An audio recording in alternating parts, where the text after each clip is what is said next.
Uh, you good, man? Yep. You can hear me all right? Yep. All right, cool. So, can you just talk to me a little bit about how you found speedrunning, how you got into speedrunning, and maybe your early influences, that sort of thing? That's actually a really good story in my opinion because this was years ago. I can't remember when. I was still in high school at the time, and I was on YouTube. You know how when you get on YouTube, you just watch video after video after video. You just get stuck there. Mhm. And a Zelda 2 speed run was on my recommended list. I'm like, what the heck is this? So I decided, growing up, of course, I played Zelda 2, so I decided to click it, decided to watch it, and I was absolutely fascinated when I watched it because I'd never heard of speedrun, and this was my first time ever seeing a speedrun. And of course, it was a YouTube video of a run from SDA. So that's how I found Speed Demos Archive. And then I ended up watching, I think, like half the library of SDA like within the week. So I mean, that's how I got into speedrunning, was finding a random YouTube video of Zelda 2 on YouTube. That's pretty great too. It's also so funny that it's Zelda 2, right? It's like the least Zelda game, right? Yeah, yeah, and it's just weird to think too. If I'd never found that video, would I have ever gotten into speedrunning? And it just, yeah, out of all games, Zelda 2. Sure.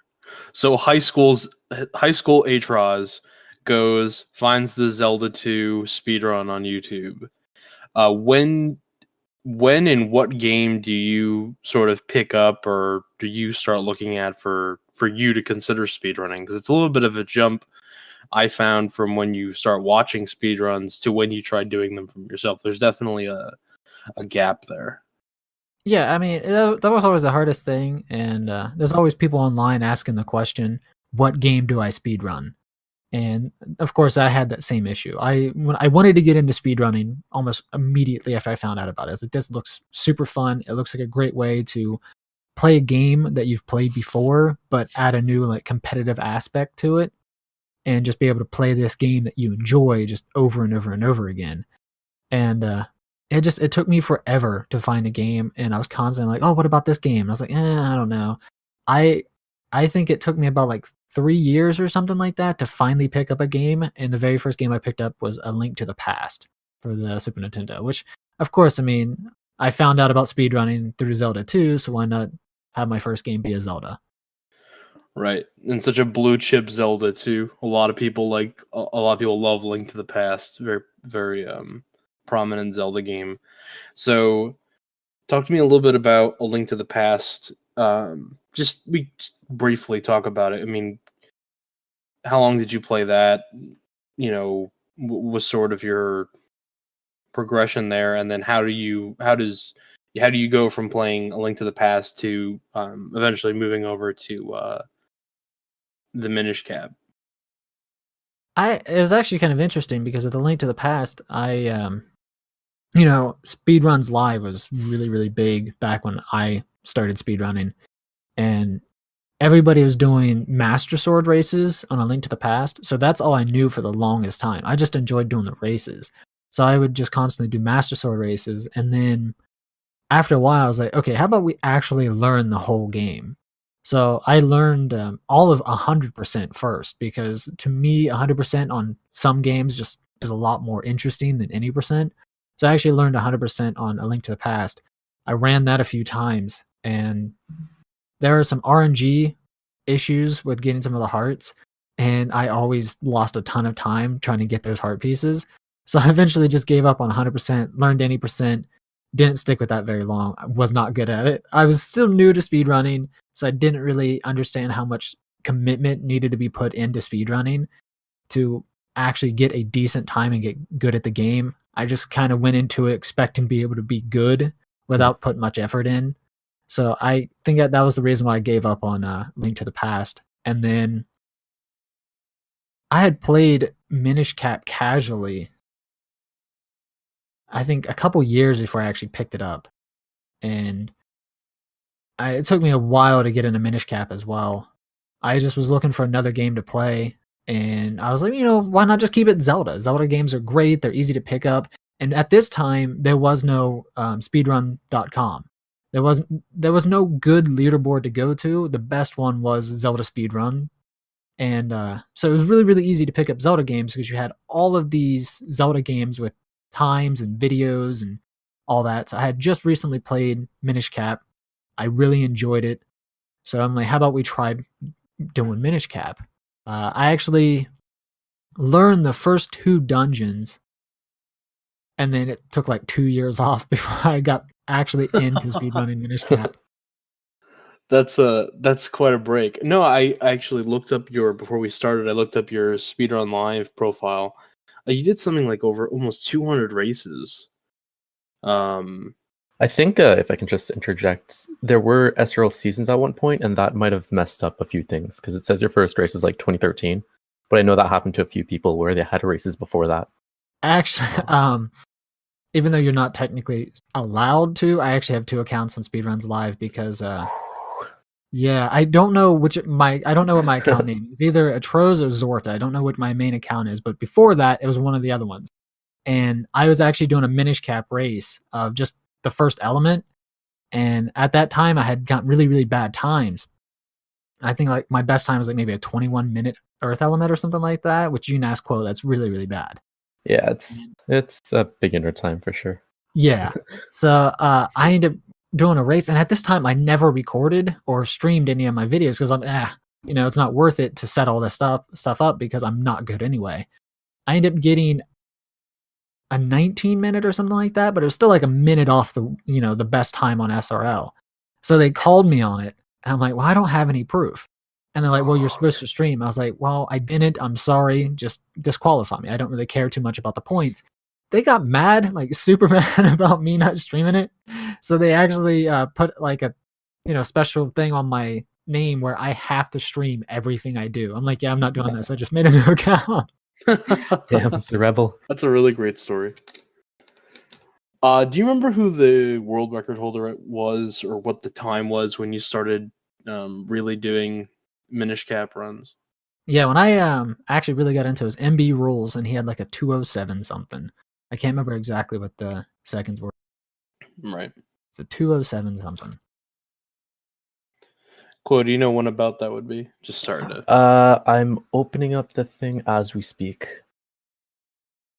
By the way, before we continue, how do you say your name? I was just gonna ask that too. Okay, well, to be fair, I don't even think I technically say my name correctly because it's actually when I made my name, it was way back in the Halo 2, Halo 3 days where everybody had like is sick, is amazing, stuff like that at the end of their name. So I just wanted to do the opposite of that. So I went to Google Translate and just typed in more negative words. So my name actually is atrocious, just in Spanish. Oh. Yeah. So if you really want to know how it's pronounced, you can just go to like Google Translate, type in atrocious, and then look at the Spanish version and hit the listen Atroz. button. Yeah, Atroz. but it's got some Spanish twang to it that I can't do. So most people call me Atroz or Atroz. Both of those are just fine. So Okay. All right, cool. Because there's a League of Legends character, I believe, whose name is Atroz. yeah, there's a Atrox. It's AATR. Atrox. It's an X. Okay, you're right. You're Yeah. right. It's Which been a I get while. called that too. So I mean, Okay. Yeah, so MB had a 208.41. 208, yeah. Wait, So- no. 208.15 That's in not 2012, right at the end of 2012. I was thinking it was either 207 or 208. Mhm. 207 sounded better for some reason. But yeah, 208. I mean, lower time. Hey man, I'm sure in revisionist history he would not mind you giving him a lower time than he actually had at the time. Well, to be fair though, I mean, when it comes to Minish Cap, I hold Toads and MB on such a high pedestal that I'm surprised that I was like 207, probably 206. No, MB had to have like a 201 at that point in time. So I mean, talk a little bit about MB and them a little bit.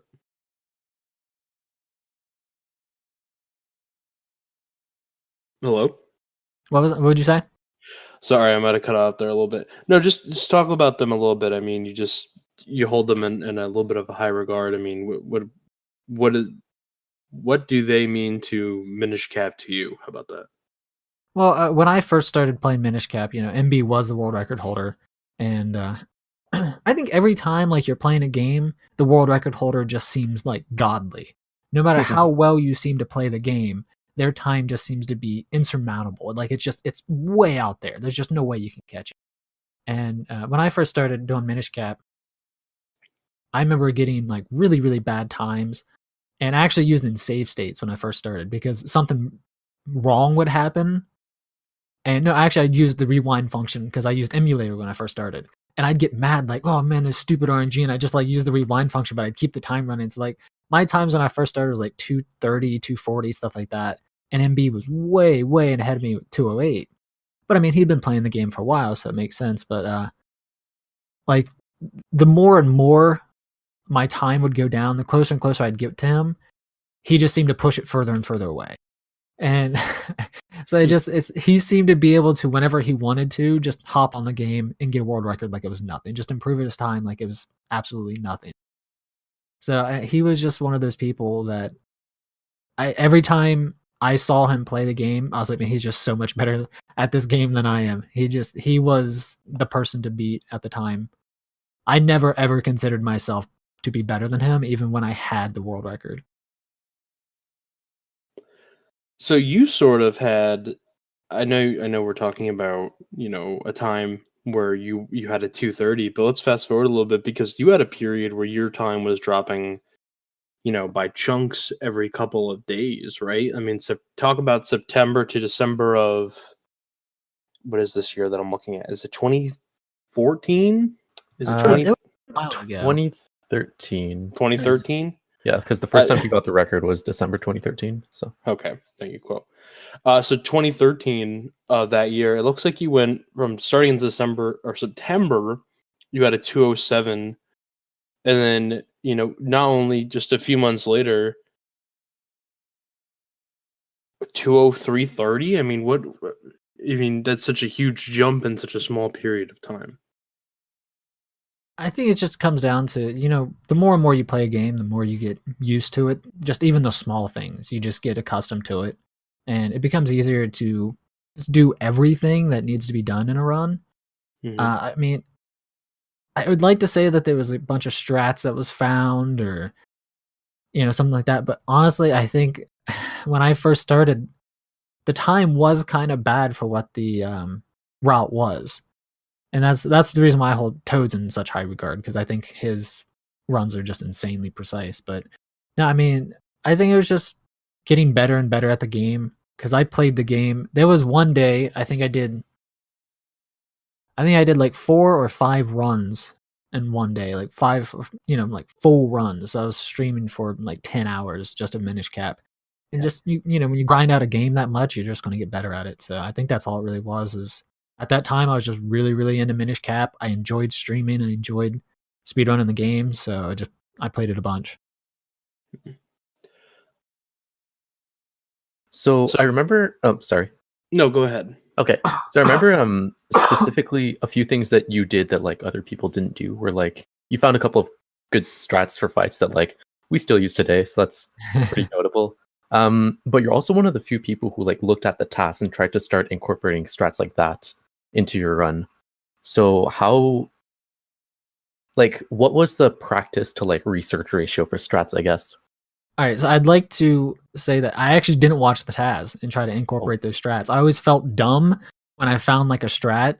I'm like, oh man, this is so fast. This is awesome. And then I'd watch the TAS and be like, oh, well, Tom already knew about this. So I don't know why. That's something I do now though, but back when I was still kind of fresh into speedrunning, I never really watched the TAS and kind of try to incorporate those strats.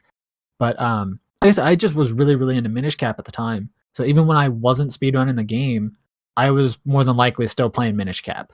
I would just load up an area that I felt like I just didn't like how it went. Like I felt like it was kind of clunky and it could be more streamlined. So I'd just load up an area and just kind of do random things. My favorite thing to do in any video game for a speedrun is just load up boss fights and just fight the boss thousands of times over again.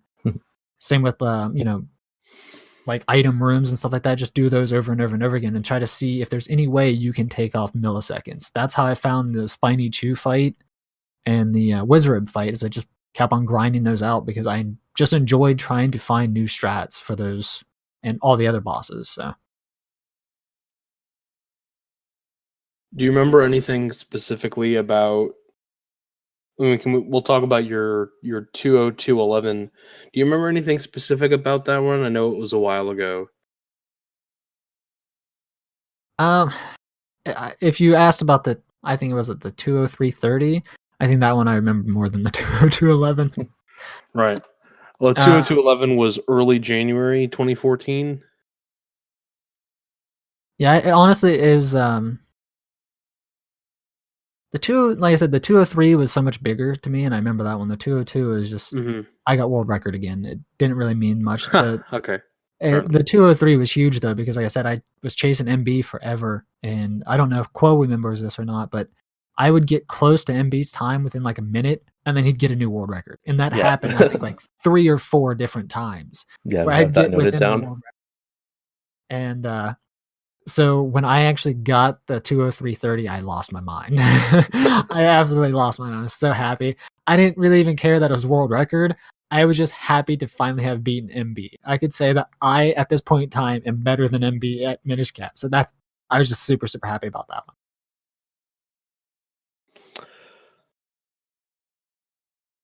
So one of the things that we try and accomplish here is we try and get runners to explain some of the mechanics, and we kind of lay that in here with the video. But can you talk to me a little bit about the Octo fight and what makes that sort of difficult, or maybe not difficult for you if that's the case? But what makes that a hurdle in a run?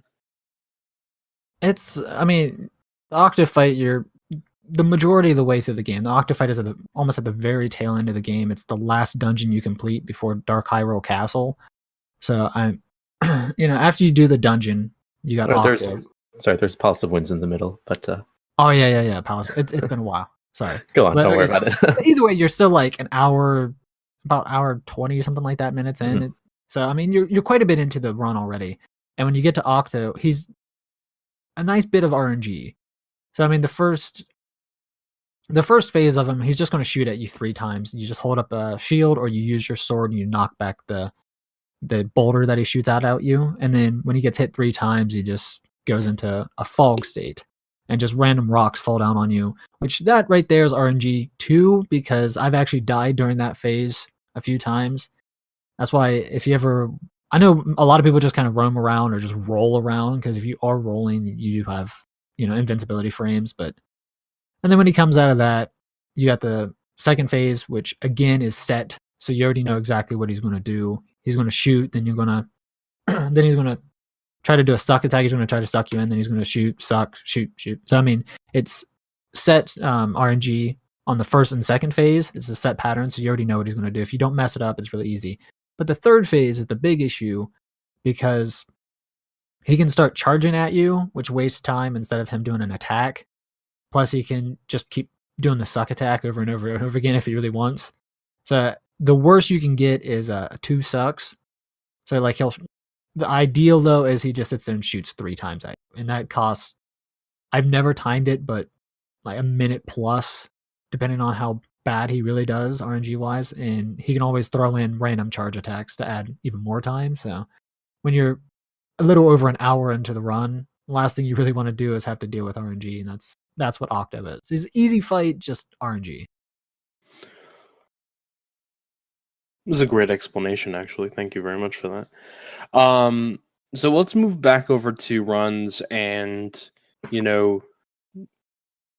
we're sort of approaching, just kind of going through the history here. We kind of get to a point where we're approaching a time barrier, right? We're looking at sub 2 hour, and fortunately enough for you guys, there was the Japanese version, which saves 2 minutes, and at the time you have a 20211. So can you talk about your decision to not switch over to Japanese immediately? That was actually something that one of the runners in Minish Cap, me and him fought all the time about, because you know who the runner was, by the way? Yeah, Chrome X Rainbow. Me and him fought about it all the time, because I agree with him, and that's what made it even worse, is I agreed with his point of view, and I even told him I was in the wrong for not switching to the Japanese version.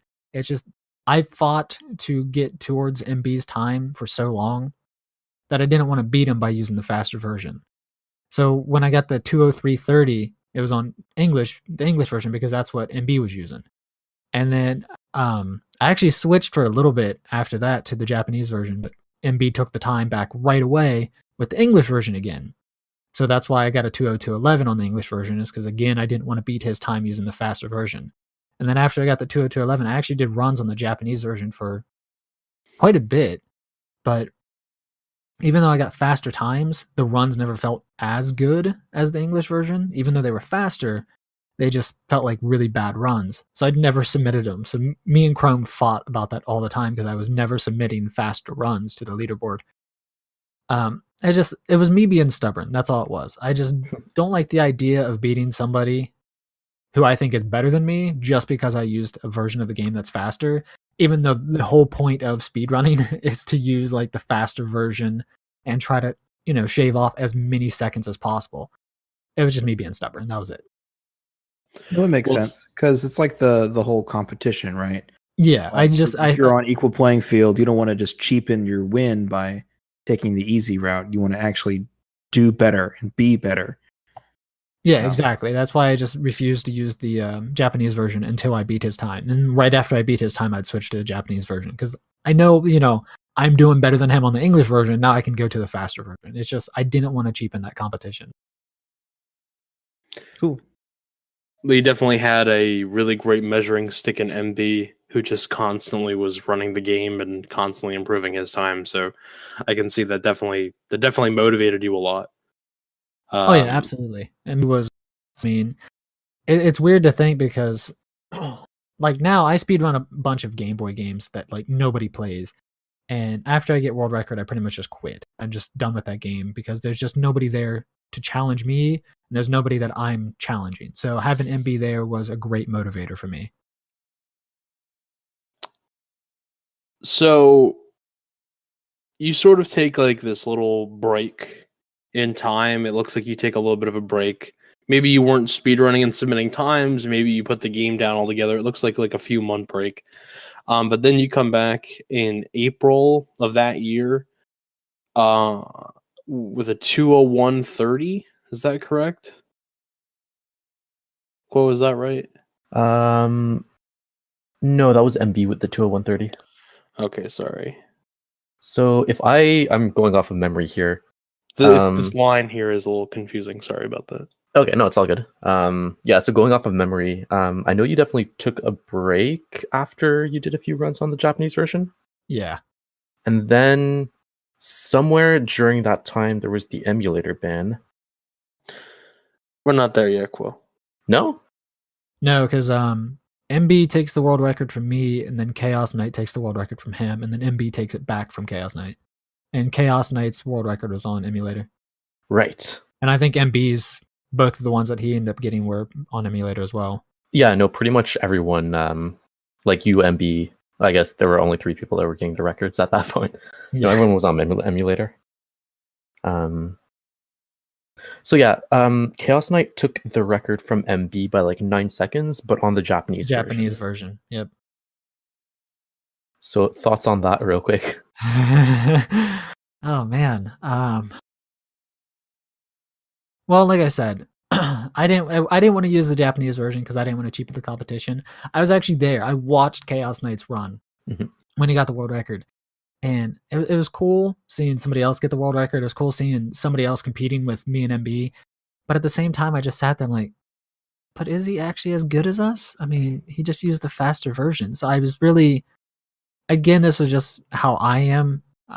Like I said, I don't blame Chaos Knight for using the Japanese version. It makes a lot more sense to use the faster version. But it bothered me because just how I am. So I was actually really happy. I was really happy to see MB come back and like take the world record. I think like the next day or something like that on the Japanese version. Yeah, it was 3 or 4 days later. Yeah, it was. I mean, it was great. Chaos Knight. He came out of nowhere because Tokyo Boy picked up the game and he played it for a little bit, and that's how Chaos Knight got into it.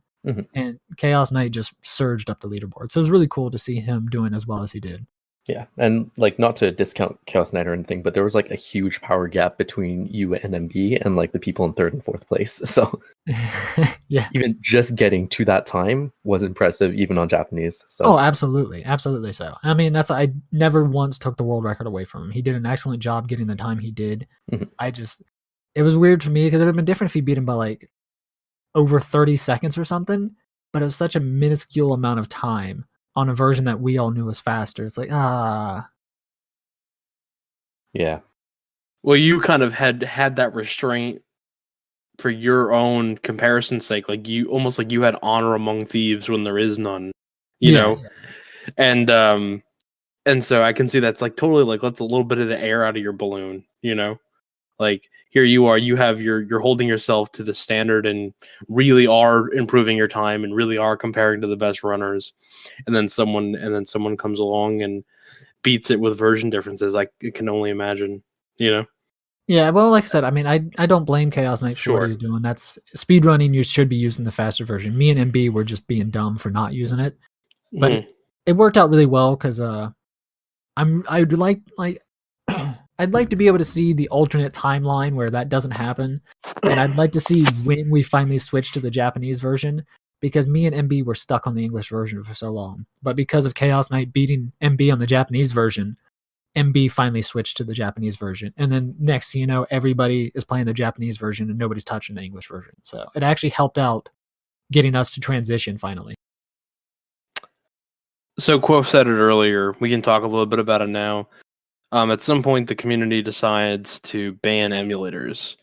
Talk a little bit about your position on it, and then how you felt at the time, and just a little bit about that whole situation. My standpoint with the emulator thing for the speedrunning community has always been the same thing, where I feel I understand why people do it. You want as even as a playing field as possible. I mean, like I said, I was playing on the English version just because I wanted as even as a playing field as possible. But banning emulators, I dislike because it kind of limits the amount of people that are capable of speedrunning the game to begin with, and it kind of limits that. I don't like it, but official emulators are allowed, so that's always been my big issue with it. If you are going to ban unofficial emulators, I think you should ban official emulators as well. If you're not going to ban official emulators, I think the unofficial ones should be unbanned as well. Just try to get an emulator that's close to accurate. If you feel like it's slightly off, you can always just have some little tiny rule saying, "Hey, we're pretty sure this is slightly faster, so you can't have official world record." I've never been a huge fan of emulation ban because it makes it so much easier for people to get into speedrunning in general, speedrunning games. I mean, you don't have to spend a whole lot of money to get into it. It makes it a lot easier. You know, I think so much back then too, because the time period that we're talking about here, it kind of gets lost. Just like a lot of new people who watch speedruns don't know that, you know, speedrun.com didn't exist forever. Emulators were a lot more inconsistent back then Yeah. too. Oh, And a absolutely lot so. of communities, I think, now have started to re-allow them because there are stable, consistent emulation. I know for what's a game? Quo actually, the Minish camp allows emulator runs now, right? they do now. They unbanned it a couple months ago. Can you explain that? Like, is it all emulators or is it only one or two? Certain just- ones. Yeah, we have a specific one that we like to use because it's the most accurate to the actual Game Boy Advance. Okay. And that's like what? Like if you had to measure accuracy. Like is it like, oh, it's only like 20 seconds faster or whatever? Oh no, like it's within 5 seconds. Oh, okay, that's pretty It's good. pretty close. Yeah. That would be acceptable to me. Yeah, I mean that is definitely one of the big issues with emulation. Back when I was getting into it, is a lot of them were very inaccurate. So I can definitely understand why they'd want them banned. But at that time, you also saw a lot of runs being on official emulators, and those weren't accurate at all either. So it always felt weird to me that unofficial wasn't allowed because it was inaccurate, but official was allowed with it being inaccurate compared to actual console. So do you stop playing the game after the emulator ban? Do you put the game down? No, I'm not good with holding world records. I've noticed that about myself. If I have world record, I lose interest in a game. And then if somebody does come back and like take the world record, I usually just still don't have interest in the game. So at that point in time, I already told you guys before how much I was playing Minish Cap when I was trying to catch up to MB, and then after I got world record, trying to improve my time. I was just always playing Minish Cap. Even when I wasn't streaming, I was constantly working on the small things that I felt I was doing incorrectly, and I'd mess up. So I think I just got really burnt out of Minish Cap, and I actually just pretty much stopped playing. I actually have not played Minish Cap for years now. Wow. It's a good lifestyle. Yeah, you quit that narcotic. Would you say that you felt burned out playing Minish Cap for so long? I mean, you played Minish Cap for, you said, a long time before you even started really submitting runs. You were just playing casually, right? Yeah, I tried learning the run, and I got all the way up to the fire element, the end of the fire element, second dungeon, and I just kind of stalled out there for the longest time. But I'd still be like, oh man, I feel like playing Minish Cap, and I'd load it up and I'd do those 2 dungeons with the intention of learning the rest of the run, but I'd just stop. So that was just months and months of me just doing the same 2 dungeons over and over again. Then I finally learned the whole game, and then that's when I actually started doing my speed runs, and it was just years of playing Minish Cap. Even when, like I said, even when I wasn't actually streaming, I was playing it, and if I was ever going anywhere, I had a 3DS at the time, and that had Minish Cap on it as well. So I was playing Minish Cap on the road as well. So I was just, it was a bunch of Minish Cap, and yeah, I got burned out really, really quick. And so, can we? So you put the game down. When was the last time that you held the world record? When I had that 202.11, that was the last time I had the world record. Mm-hmm. What's interesting is, so how do you end up at GDQ? So that's actually why I came back to the game. This does not put me in a positive light, but I got a hold of, I can't remember who I got a hold of, but I messaged them saying, hey, I see that Chaos Knight has dropped out of doing Minish Cap, because he submitted Minish Cap, he got accepted, and then he dropped out. And I think the reason he dropped out is because he didn't actually have a console or anything. And yeah, he sort of, because when we had the emulator discussion, he wasn't in IRC at the time, so I think a big reason was he felt like really backstabbed by the emulator ban, and sort of quit the game then. Yeah, he dropped out just immediately, and I wasn't around then, so I had no idea what happened. But he just kind of up and disappeared one day, and I think it was Mito Requiem who took over the Minish Cap run at GDQ. I think that's who it was. And I actually messaged them saying, hey, he's got a 230. He hasn't been speedrunning the game very long or that much. I used to hold the world record. I've speedrun the game for years. Is it cool if I take his spot? So like I said, it doesn't put me in the best of light, but Minish Cap had a very bad speedrun before at a GDQ. What was that, like 2012 SGDQ? SGDQ 2011. 2011. Yeah. So I really didn't want Minish Cap to have another bad run, but so I kind of weaseled my way in there and went to AGDQ 2015, and then did a bad run. It wasn't terrible. It was definitely better than a lot of runners at the time. Yeah, I was super, super rusty because I hadn't played the game for, I think, about like a year or something at that point in time. Plus, I was on console, which I never really did a whole lot of runs on console. I pretty much quit. I got all the stuff needed, and did just a few runs on console, and then quit playing. And then came back a year later to de-rust the game for AGDQ, and at that time there was new routes and new strats, so I had to learn new things while trying to de-rust a game that I hadn't played for a year, while on an entirely different controller and system. So, and then that's sort of when you really quit the game, right? Because you kind of put the game down indefinitely before, and then after GDQ, you were really done with Minish Cap, right? Yeah, I've always wanted to get back into the game because, that's the game that I feel got me into speedrunning, even though I talked about I talked about Zelda 2, finding that YouTube video, and I talked about A Link to the Past being my first game. I felt like Minish Cap is the game that actually got me into speedrunning. So it does hold a special place in my heart, and I always kind of want to go back to it. Even to this day, I still feel burnt out. I've tried loading up the game just to play it, and I'm like, no, just no. What's the time now, Quad? What's the world record time? 1:44:19. Wow. It's definitely a jump from when you last held it. I know you said you're burned out and you've tried or thought about it. What other games have you been speedrunning? I know you kind of mentioned it a little bit earlier. I speedrun a bunch of Game Boy games now. A bunch of Game Boy games. I was on, Reddit's speedrun page, and somebody posted a Addams Family speedrun, and he kept on stopping at all the traps and stuff. I'm like, there's no way that's how the speedrun is done.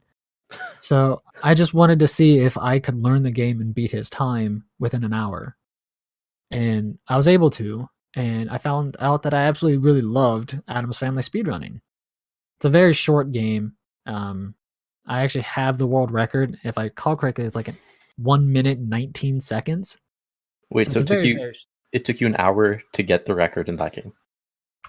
Actually, no. It took me quite a bit longer to get the world record. Okay. But to beat the time I found on the Reddit post, it took me less than an hour. At the time, I'm sure you guys have probably heard of Bangera.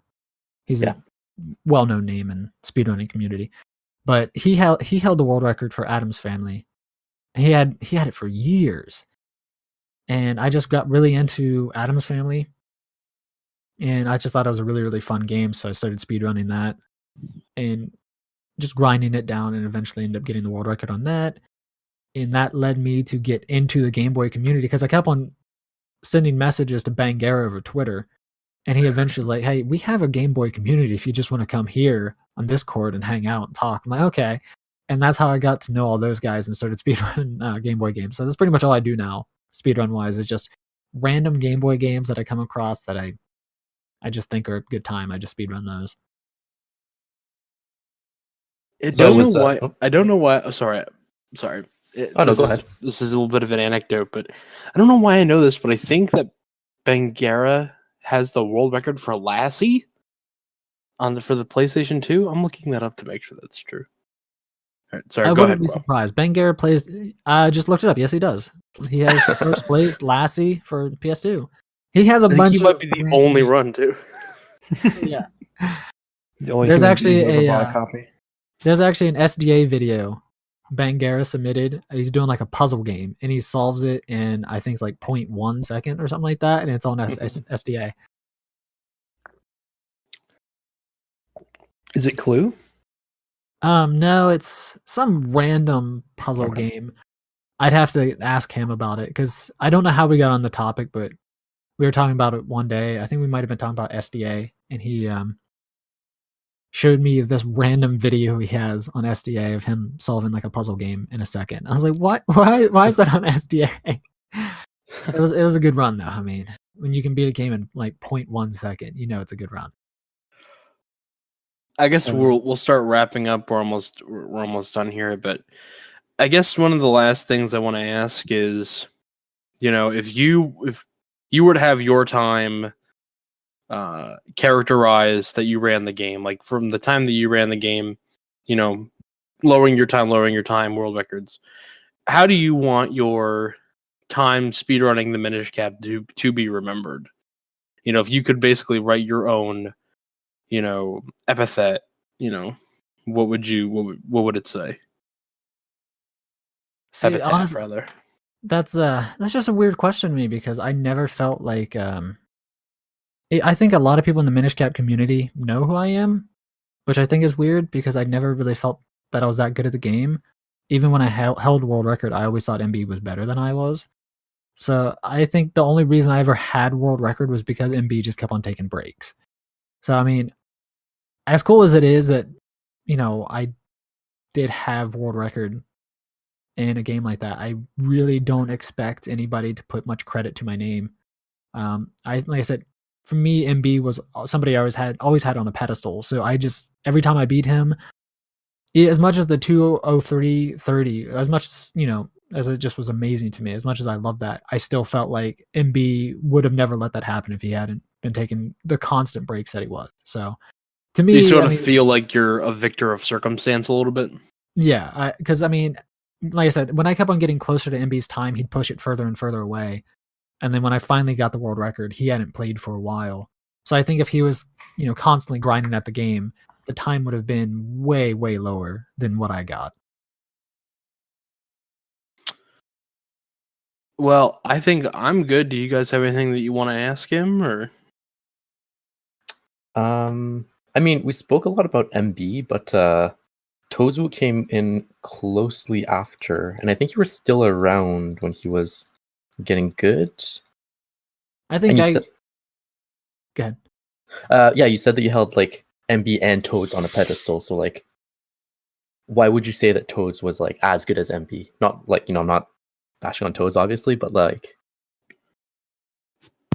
Well, for me, I mean, of course, I was competing up against MB, so that's obvious why I hold him on a high pedestal. To me, Yeah. he was, always will be one of the best at Minish Cap. But yeah, I got out of the game right around the time that Toads was kind of getting into it and getting really good, and I still keep tabs on the Minish Cap community and Minish Cap speedruns, and he's just amazing at the game. I've talked about it before to other people. The idea of getting back into Minish Cap is appealing to me, but I know I could never get world record. I know for a fact I could never even get close to world record. Toads is just another level, and I would never be even able to get close to him. He's insanely good at the game. He's, I don't know, just insanely precise. When you watch him play the game, when you watch his movement, it just looks like there's very few mistakes he makes throughout. So that's why I hold him on such a high pedestal, because my movement was never that precise. It was never that good. So, CC, do you have anything? I'm thinking. I don't think I do. I guess if I can entertain one last question. If you were to potentially come back, how do you think you would stack up to the people who are running now? Like, do you think you could break top 10 or top 5, or is it like? Well, I know there was a tournament 2 years ago, something like that, 3 years 2016. ago. Yeah, I came back and I was actually surprised that I managed to get a sub 2 as quickly as I did, considering the fact I hadn't played in a while. But the times now, it seems like a lot of people have gotten into the game and a lot of people have committed to it. And I think if I put forth some effort, I could get in the top 10, but it'd require a decent bit of time. But after getting into the top 10, I don't think I could do much better than that. The people in the top 10 have really, really good times. I know most of the runners on there. They're good runners. They're good at the game. They've spent a lot of time with the game. Because I mean, just the top 10, I recognize so many names. And it's people that I used to talk to and know when I was in the Minish Cap community. Mm-hmm. So I know how long they've been in the game as well. And I know coming back after such a long time that it would require just an insane amount of grinding for me to even get close to their times. So I think top 15 would be doable. Maybe top 10 after that. I think I'd be stuck.